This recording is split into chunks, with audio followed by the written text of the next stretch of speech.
What's going on, everybody? C4 here, and welcome to the Pink Slips offseason. We're going to be doing a lot of things. We're going to be doing, obviously, we're starting right here with the staff. We're going to be, making some adjustments there because we pretty much messed that all up last offseason. We're going to have free agency. We're going to have the draft. At one point, we're going to discuss new rules, maybe new widgets to the spin the wheel, and just in general, rule-altering rules. Does that make sense? For the series. So, sit back, relax. It is time. Look, I'm glad Dallas Goddard's able to join us. It is time for the Pink Slips offseason. And first things first, we are starting with firing some of our staff. So Stott was everyone on the staff was randomly given to us last year because I straight up just skipped this part. Stott actually won the Super Bowl. Now he's up to a level 7, so we might as well keep him. But Gray with a running back overall specialty, that is not what you look for in a scouting. You always want your scouting to be at least offensive or defensive line, because that means you get multiple positions instead of one, and you definitely want a high regression so that maybe if we get a guy with really good, because you can get world-class regression, it might make some of the older players that we might have an opportunity to win in Pink Slips that much more desirable, because we know that if we got a 29, 30-year-old Adam Thielen that's an 89, right now with this guy with bad regression, he might be an 85 come the offseason. But if we had a guy with world class, that 88, 89 might stay the same or only a 1 or 2 point regression. So we desperately need to bring in a better trainer, and that is how we're starting the offseason. All right, everybody, so here is free agency, and here's how it's going to work. We decided in chat what's the fairest way to do free agency, because there's no salary cap, because Pink Slips won't work with a salary cap, but we don't want to be unbelievably cheesy and sign all the best players, and we had to try to find a best way to determine how and who we could sign in free agency. So someone suggested that how many points we scored in the Super Bowl will be how many points we're allowed to allocate to upgrades. So we scored 24 points in the Super Bowl. We're going to round it up to 25, which gives us 25 total points to look at upgrades in free agency. And we have actually maxed that out at 25, and we got a short list here for negotiations that pretty much everyone is in agreement of. So we're starting with Eric Ebron at tight end. He is a he cost us 4 points from Calhoun, and obviously with Eric Ebron, you're getting a lot of speed at the tight end spot, 87 speed, 89 acceleration, good catching. We have at defensive end DJ Reader, who's an 84. He cost us plus 10 over Stephen Weatherly, our backup, 74 overall defensive end. But if we can land DJ Reader, we're actually going to slide him into D tackle at 6'3", 335. He plays defensive end for the Texans, but it would be an outstanding run blocking, run eating, run stuffing defensive tackle for our squad. So, but he's plus 10. We have Shaq Thompson at outside linebacker. He costs us 5 points as an upgrade of Giovanni Stevenson. And I think we just have a lot of scheme flexibility with Shaq Thompson. Some people are suggesting to move him to safety. Not so sure about that, but at least if we can get him on the roster, he's a player that we can look at getting some snaps. We have Taylor Decker at offensive line. He costs 0 over Colton Miller, but if we can land Taylor Decker, I think we're going to slide him into one of the guard spots as an upgrade there. He is 81 and does have a quick dev. And I should show that Shaq Thompson has a quick dev, and DJ Reader has a quick dev as well. Continuing along, we have Devontae Parker at wide receiver, who actually has underrated speed at 6'3". I didn't think he'd have this much, but 94 acceleration, 91 speed is pretty good. Crowded wide receiver room, though. We have M.H. Mullins. You have John Ross. We have Austin Prohl. Those are our 3 starters, but a guy like Devontae Parker will be able to find his way here and there, but ultimately having an 81 overall wide receiver on the roster will help us when it just comes to Pink Slips. He can be a guy that's an easy negotiating chip when we have to deal about trading for a player. By winning players in Pink Slips, Devontae Parker can be top of that list to upgrading for another bigger, better, badder wide receiver. And then we only had 4 points remaining, so we are looking at another potential position switch. We have Jimmy Ward here, who's a 78. We look at Troy Apke, our third corner, White Lightning. He's a 74. And the reason why we're looking at Jimmy Ward is to add more depth at the free safety spot, and he's one of the best tackling corners that was available. Good speed and 70 tackling. You're not going to find a lot better options than that. So that is our short list for free agency. It'd be nice if we could sign all of them, but I'm prepared to spend up all of our 25 points and maybe get half of these guys. Let's find out. All right, so here we go with the fallout from our free agency bids. We got everybody: DJ Reader, Taylor Decker, Eric Ebron, Devontae Parker, Jimmy Ward, Shaq Thompson. We got our DB scout. We got our world-class regression trainer.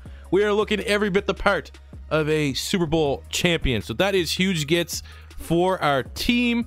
So from that, we are going to look at the changes that we're planning on doing. Look at Taylor Decker already getting a +1 skill point, which we probably should have converted him to his new position and seen if he was actually a scheme fit there. But we're going to slide him in at right guard.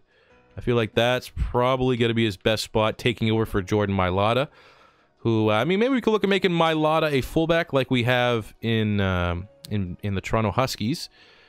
But with Taylor Decker switching, he's now up to an 84, so that is a huge get for the offense. We have Eric Ebron there at tight end.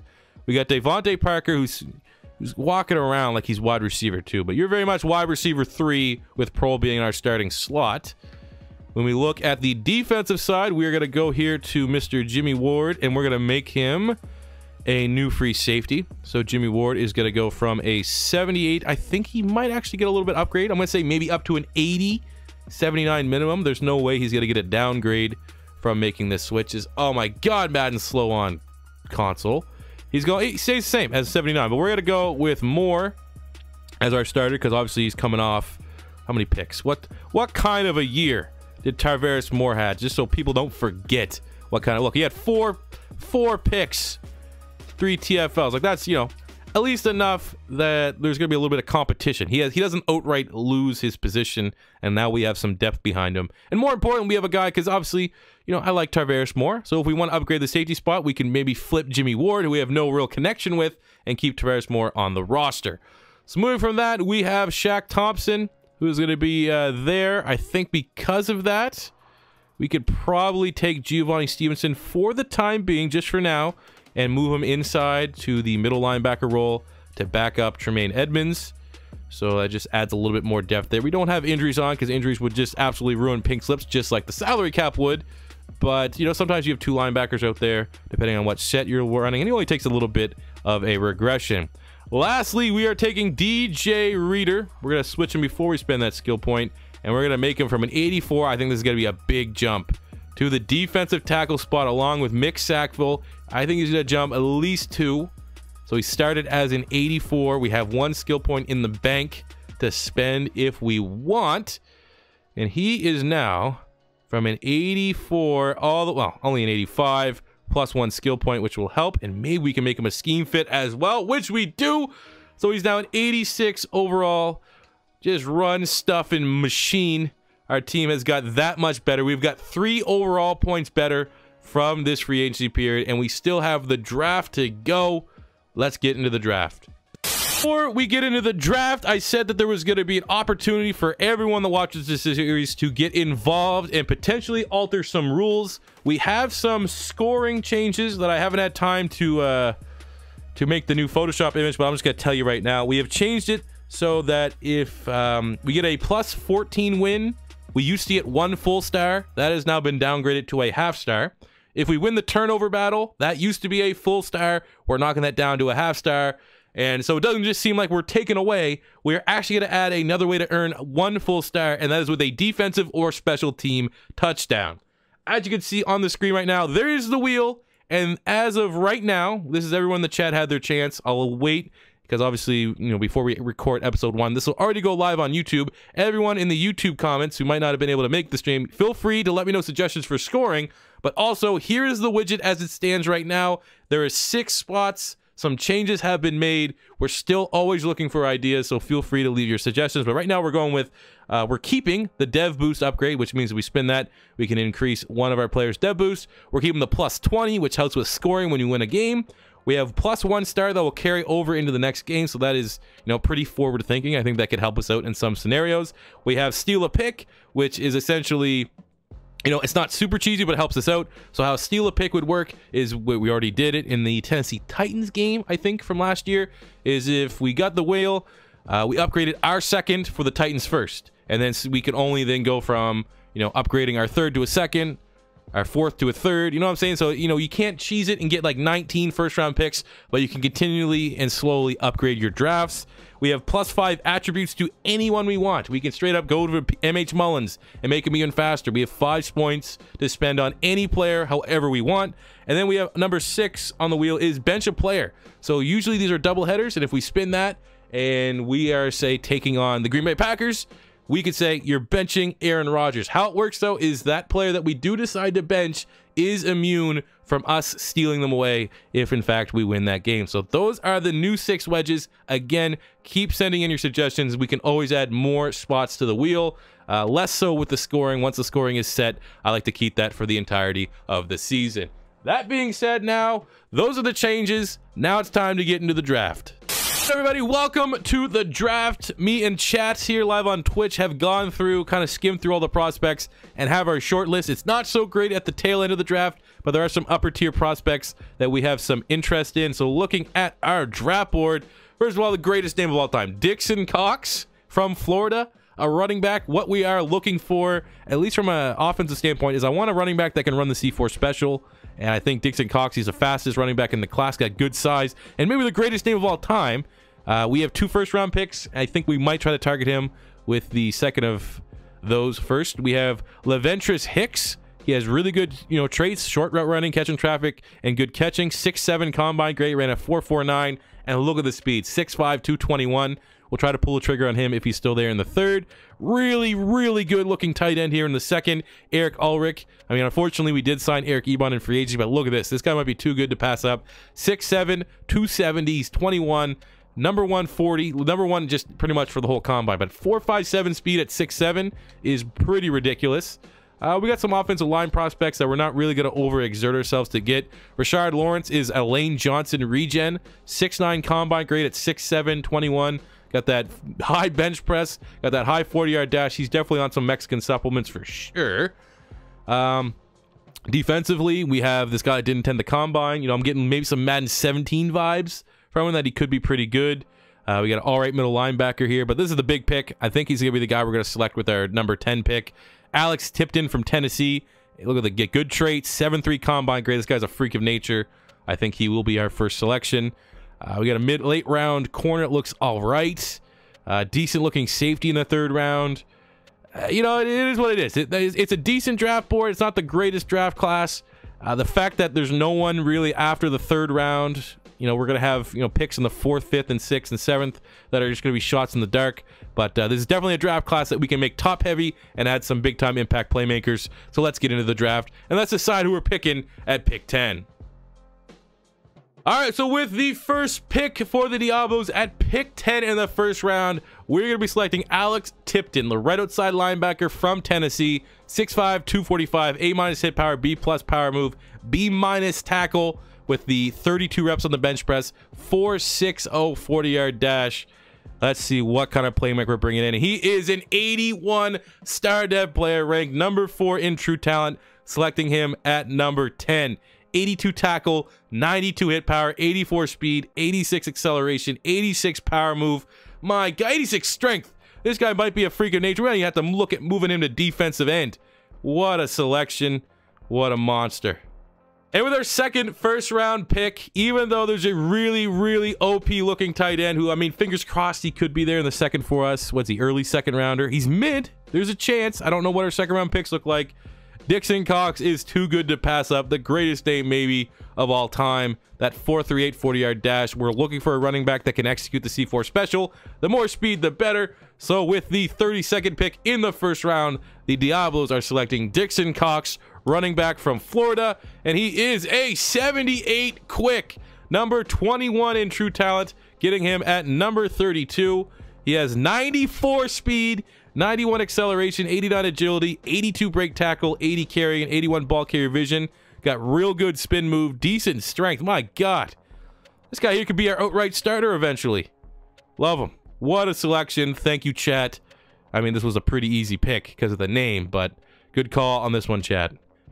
All right, so chat was so enamored with that very, very beastly tight end, and the fact that we did not have a second round pick, we decided to move a future third rounder and our old starting running back, Steph Avery, 84 quick, who everyone was just so enamored with Dixon Cox, that quick dev. He looks really, really good. So now he's going to be outright starter. We flipped him to the Buffalo Bills for the first pick in the second round, where we can select that freak tight end. Now, in terms of our depth chart, I mean, that tight end could very well be, from an overall standpoint, our third best tight end. We just signed Eric Ebron. But we're all pretty much in consensus that Ebron was more so a trade bait target than a long-term option because he doesn't really have a great dev trait and he is starting to get up there a little bit in age. But let's hope this pick pans out for us. It's a risk. Let's see if that risk, it was worth it. So after trading with the Buffalo Bills, this tight end, I think he's going to be a freak of nature. He has B catching. He's 6'7". He's 21 with a 4.57 40-yard dash. First and the combine for vertical, for broad, 3-cone, 20-yard, and 4th in the bench press. This is the scariest tight end prospect I think I've ever seen in Madden, at least in Madden 19. So while there is a chance he doesn't even have a better rating than our second tight end, he could be so good that we make him a starter anyways. So here we go with the first pick in the second round after trading our starting running back and a future third. The Diablos select Eric Ulrich, tight end from Oregon, and he is going to be bringing in a 79 quick dev rating, which is pretty damn good. The fact that you look at his skill sets, 87 speed, 84 catching, 80 medium route running, 85 acceleration.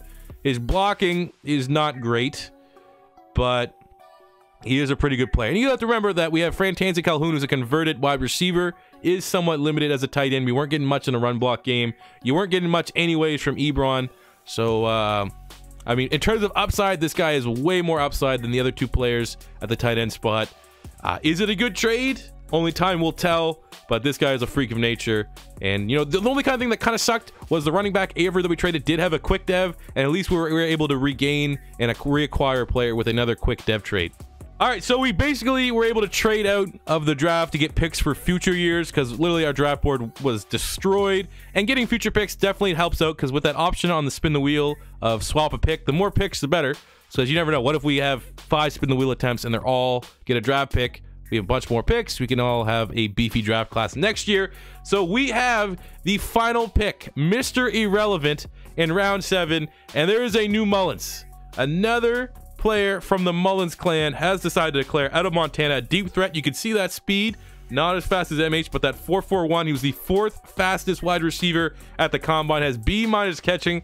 The rest of his stats aren't that great, so he is a project player, but I do feel like there's a special place in our heart for the Mullins family, and to make their dream come true as a drafted player, that's too good to pass up on. So with the final pick, Mr. Irrelevant in the 2020 draft is Marshall Mullins out of Montana, brother of MH, brother of PL, and what we get is they don't even show it. We don't even get to see what his rating is. The anticipation is killing me. His rating's probably so good, Madden has to take a second here to process everything because he's going to end up being like a 78 superstar dev type player. So while Madden does that, while Madden's able to comprehend just how good Marshall Mullins is going to be, let's get a full draft recap. And we're going to start. Marshall Mullins is a 61. We knew he was going to be a project. What do we got here? We got 91 speed, 87 acceleration, 80 catching. I mean, that's actually not disgustingly bad, like everything that his card showed us. 85 kick return. He might be able to find a way on the final 53 as a return man. But all right, there's Marshall Mullins. But getting a full-on draft recap, we got Alex Tipton in the first round, 81 star dev. He was the number 4 overall player in the draft. That was a huge get for our team. Where he's going to play, I don't know, but he will be a starter.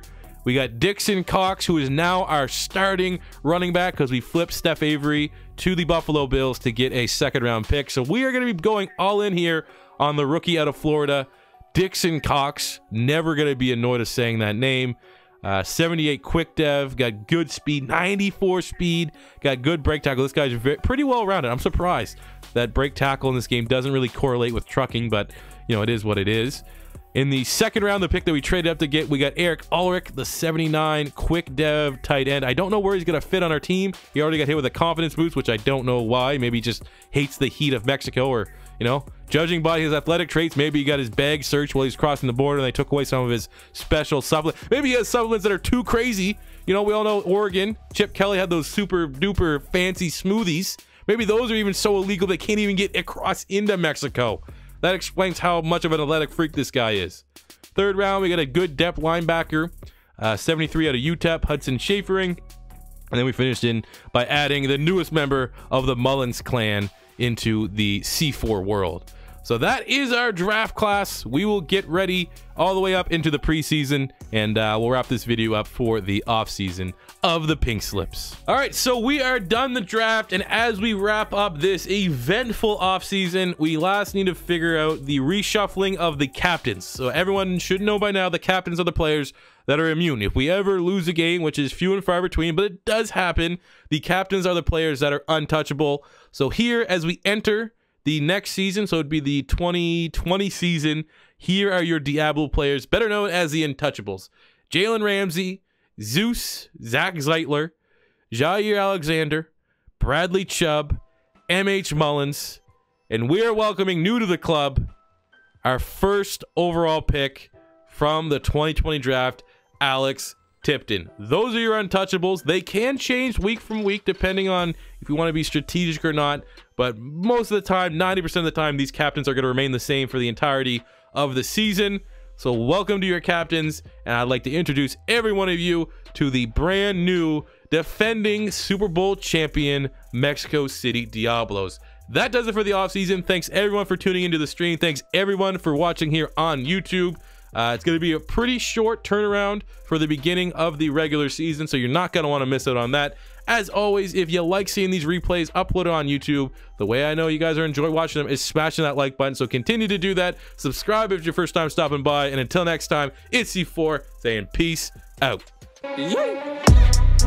Money I'm spending, I'm out and I'm shopping. You talking that shit, well you talking the talking. Look at my options, look at me dropping. Ass in the game, like who are you stopping? Not me, not me, not never. Not me, not me, not never. Not me, not me, not never. I'm way too clever. Look at the kid, Mr. Consistent.